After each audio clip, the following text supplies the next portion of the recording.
Imagine this. You're alone in a room with someone who smiles too easily. Their gaze lingers just a second too long. You laugh nervously, but deep down, something feels off. You can't explain it, but you know this person isn't like you. That feeling, it's not paranoia. It's your brain detecting the void, the absence of empathy, remorse, or fear. What you're sensing is the cold precision of a predator. And tonight, we're going to teach you how to think like one. Don't flinch. This isn't about murder, it's about mastery. Serial killers are architects of control, virtuosos of manipulation, and experts at exploiting weakness. They don't just kill, they win. And if you can learn their mindset without crossing the line, you'll be unstoppable. Don't worry, you don't need a freezer full of body parts to apply these principles to your life, but you do need their focus, their detachment, and their ability to see people not as equals, but as opportunities. Serial killers don't act on impulse. They plan with surgical precision. They compartmentalize emotion, eliminate distractions, and execute their vision with ruthless efficiency. Sound familiar? It's the same mindset that drives billionaires and world leaders. Here's where it gets fascinating. Studies show that psychopaths have reduced activity in the paralimbic region, the part of your brain responsible for guilt and empathy. This neurological advantage allows them to act decisively while others hesitate. Now ask yourself, how often do you hesitate? How many opportunities have you missed because your conscience held you back? What if you could silence that voice just long enough to win? Tonight isn't about villains or heroes. It's about understanding power in its purest form. By the end of this video, you'll know how to think like a serial killer and use their mindset to dominate your own life. This is the neurological equivalent of a predator's fang. The paralimbic system, humanity's conscience module, and in apex, predators like Bundy, Gacy, or your hyper-competitive boss, it's atrophied to perfection. See that 14% volume reduction? That's not a defect. It's an evolutionary upgrade. No guilt, no hesitation, just pure, uncorrupted execution. Harvard studies confirm these subjects outperform normals in crisis juechu by 3.2 seconds, in a firefight or boardroom coup. That's eternity. Guilt is cognitive bloatware. Serial killers, they run a stripped-down OS. Version, Homo Predatrix. Features include no ethical pop-ups, background empathy processes, disabled, storage freed for creative problem solving. Ted Bundy maintained a 3.8 GPA while dumping bodies. Coincidence or proof that paralimbic decay is nature's productivity hack? Bundy's secret wasn't charm. It was selective emotional amputation. When he bludgeoned victims, his amygdala stayed as calm as yours, ordering coffee. University of Wisconsin scans prove psychopaths process violence like accountants process spreadsheets. Pure data. Oh, don't look so shocked. You've met these high-functioning sociopaths at investor meetings. Their advantage, they're not evil, just neurologically streamlined. Every time you choke on guilt, you're letting biology sabotage you. Serial killers succeed where you fail because they deleted the software update called civilization. Modern neuroscience confirms what Lombroso knew. Some brains are wired to take, not from malice, from efficiency. The paralimbic advantage isn't about being evil, it's about being unburdened. Tonight's experiment. For 1 hour, act as if your paralimbic system is optional. Ignore guilt's whimper. Make decisions with Bundy's clarity. Then ask yourself, did the world end? Or did you finally advance? Still here? Good. You've taken the first step toward cognitive emancipation. In Section 2, we'll teach you how to weaponize compartmentalization and make your soul obsolete. Compartmentalization isn't about hiding secrets. It's about architecting them. The BTK killer hosted church potlucks between stranglings. Your boss fires 500 employees before her yoga class. Different scales, same neural blueprint. This is the psychological airlock. When Raider switched from Cub Scout leader to killer, his brain didn't struggle. It partitioned. University of New Mexico research shows psychopaths can mentally segregate tasks with 89% less crosstalk. Your mind is a studio apartment. Theirs, a slaughterhouse with soundproof rooms. You think this is monstrous? You compartmentalize daily. Work mode, parent mode. Scrolling through war zone footage while eating noodles mode. The difference? Serial killers don't apologize for it. Guilt requires continuity, a thread linking action to consequence. Sever that thread, and you gain the psychopath's greatest gift: action without residue. Bundy didn't juggle lives, he allocated them. To colleagues, compassionate crisis counselor, to victims, the last face they'd ever see. His secret, ritualized transitions. Neurological studies show specific actions: tying a tie, playing a song, reciting a mantra, can switch brain states like flipping a breaker. Bundy used this to toggle between charming and choking. You use it to silence pity before a layoff or merger. Society calls this hypocrisy. Winners call it operational efficiency. When Elon Musk tweets memes while rockets explode, that's not sociopathy. That's prioritization. Serial killers just take it further and cleaner. The line between CEO and killer isn't morals, it's methodology. Both compartmentalize empathy. Both sleep fine. Only one gets stock options. Tonight, practice emotional entombment. When guilt whispers, "This is wrong," visualize, sealing it in concrete. For 24 hours, act with Raider's serene duality. Attend PTA meetings, crush rivals, smile, then ask, did the world burn, or did you finally stop caring? Compartmentalization isn't a skill, it's a superpower. And in Section 3, we'll teach you how to weaponize your darkest compartment and let it devour the competition. Predators don't see individuals, they see systems, weaknesses to exploit, cracks to widen. Serial killers aren't monsters, they're engineers of collapse. Jeffrey Dahmer didn't choose victims, he selected resource streams. His criteria, the 4 Ds: depressed, distracted, drunk, disposable. Police ignored missing gay men in the 1980s Milwaukee. Dahmer saw a market gap. You think this is evil? Uber's surge pricing uses the same math. Identify vulnerability, exploit urgency, profit. The difference? Dahmer's surge ended in freezers, not fare hikes. Johns Hopkins research proves psychopaths detect insecurity in 0.3 seconds, faster than you notice a logo. Their secret? Micro-expressions, dilated pupils, slumped posture. Serial killers and sales sharks both stalk the tell of desperation. Bundy's genius wasn't strength, it was strategic frailty. The cast, a prop to invert the predator-prey dynamic. He mimicked vulnerability to bait the vigilant. Your takeaway: to exploit weakness, first mirror it. Ever notice how billionaires humble brag about 80-hour weeks?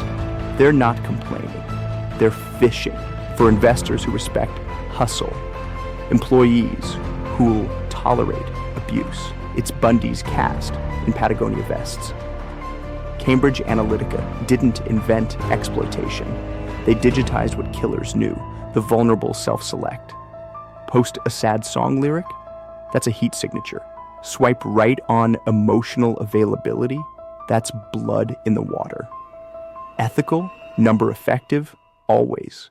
Serial killers just remove the middleman and the pretense. Your task tonight: audit vulnerability flows. Where does desperation pool? Overworked employees, lonely consumers, an industry clinging to legacy systems. That's your hunting ground. Document it, then ask, do I exploit or become the prey? In Section 4, we'll weaponize this knowledge. You'll learn to not just see vulnerability, but cultivate it. And when you do, remember, the wolf doesn't hate the deer. It simply understands the rules. The greatest leaders share one trait with serial killers. They operate best when the world bleeds. Emotional detachment isn't cruelty, it's biochemical precision. And tonight, you'll learn to amputate empathy like a necrotic limb. MIT's somatic marker study proved high-stakes decisions trigger identical neural patterns in executives and killers. No adrenaline spikes, no cortisol floods, just elegant severance. Your weakness? You still mistake detachment for evil. Empathy is neurological spam. Serial killers?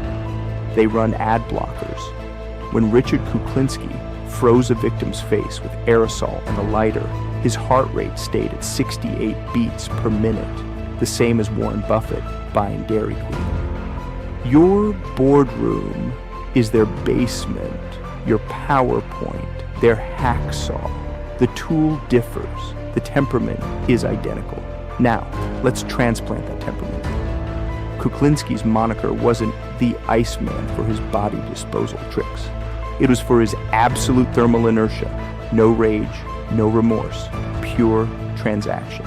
Bezos shares this trait. He calls it day one mentality. Psychopaths call it Tuesday.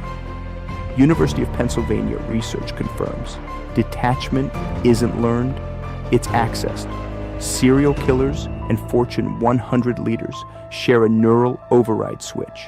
Flip it, and morality becomes background noise. Still think psychopath means chainsaws and clown paint? Meet corporate cannibalism 101. Downsizing equals strategic realignment. Victims equals collateral. Conscience equals counterproductive. The only difference? HR, approved euphemisms. John Wayne Gacy buried 26 in his crawl space. McKinsey buries 26,000 careers annually. Both sleep well. Only one gets a Harvard case study. Tonight's exercise: rewrite one emotional decision. Did you promote the loyal employee or the ruthless star? Did you cave to a client's tears? Reverse it. Execute with the Iceman's frost. Then observe, does the world crumble or align? In Section 5, we'll teach you the final lesson: legacy engineering. You'll learn to not just kill emotions, but embalm your name in history. Until then, practice coldness. Your future self will thank you. Legacy isn't carved in marble. It's forged in the furnace of calculated atrocity. Bundy craved biographies. Gates wants vaccines in his name. The difference? Scale and sanitization. Stanford's posthumous dominance studies confirm humans will trade lifetimes of morality for eternity as a footnote. Serial killers grasp this. They don't hide crimes, they curate them. Your LinkedIn profile, a tamer version of their trophy shelf. Legacy is the ultimate cognitive dissonance. We pretend to venerate saints, but obsess over saints of slaughter. Why? Because Hannibal Lecter outlives his victims. Picasso outlives his muses. And you'll rot unless you embalm your name. Ethics decay. Infamy endures. Now, let's teach you to mummify your impact. Bundy didn't confess from guilt. he was scripting his biography. Every smirk, every coy detail. SEO for serial killers. University of Toronto research shows self-mythologizing activates the same dopamine pathways as heroin. Bundy wasn't addicted to killing, but to becoming inevitable. You think this is new? Ted Bundy was the original content farmer. His medium, corpses. His hashtag, true crime. Your 15 minutes of fame requires 15 seconds of shame. His, 15 corpses and a smirk. History isn't written by the victors. It's written by those willing to stack skulls into staircases. Bezos' blue origin rocket. A modern pyramid. The concrete, reputations. The blood, tax deductible. Genghis Khan killed 11% of Earth's population. Today, he's a leadership guru. Pol Pot has fan clubs. Your takeaway, atrocity scales. Tonight's final lesson, draft your atrocity, not crimes, consequences.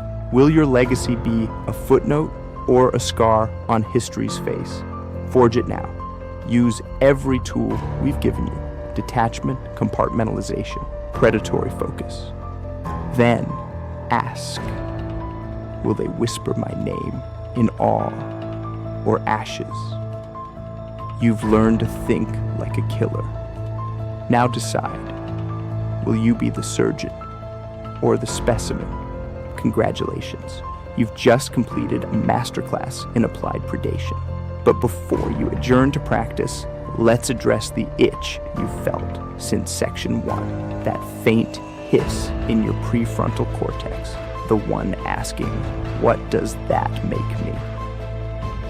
Stanford's Moral Dissonance Index shows 83% of subjects experience guilt after learning psychopathic tactics. The other 17%, they become CEOs. Where you fall depends on one question. Can you weaponize awareness without becoming the weapon? Serial killers aren't born. They're iterated. Every suppressed flinch, every moral corner cut, that's you upgrading. The difference between you and Bundy, he skipped the software updates.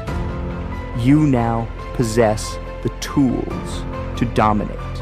Detachment, compartmentalization, legacy engineering, but tools require handling. Will you carve a path or a graveyard? Let's autopsy your education. 1.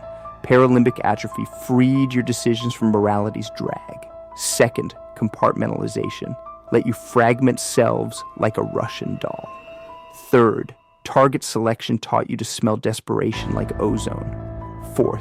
Detachment made you frostbite proof. 5. Legacy engineering promised immortality at a price. This isn't about good or evil. It's about efficiency. The same neurology that let Gacy bury 26 under floorboards lets Musk bury competitors under rockets. You've merely broadened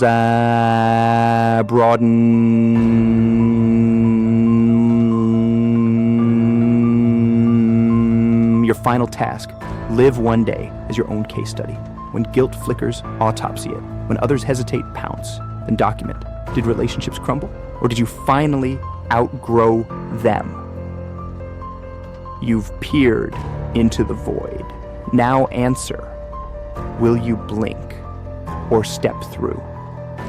Remember, every empire is built on bones. The only choice is whose. Sleep well. You've made it this far. You've dissected the predator's mind, learned their secrets, and perhaps felt the chill of recognizing pieces of yourself in them. But let me ask you, what's next? Will you let this knowledge rot in silence, or will you sharpen it further? Hit that subscribe button, not because I asked, because predators know how to invest. Every click is a step closer to mastering control, not just over others, but over yourself. Comment below. Tell me, what part of your humanity would you sacrifice for success? Or are you still clinging to the illusion that morality wins wars? Let's debate. Let's dissect. Let's see if you can keep up. And don't forget to like this video. Think of it as your first step toward legacy engineering. Every like is another brick in your empire, or another nail in someone else's coffin. Either way, it's progress.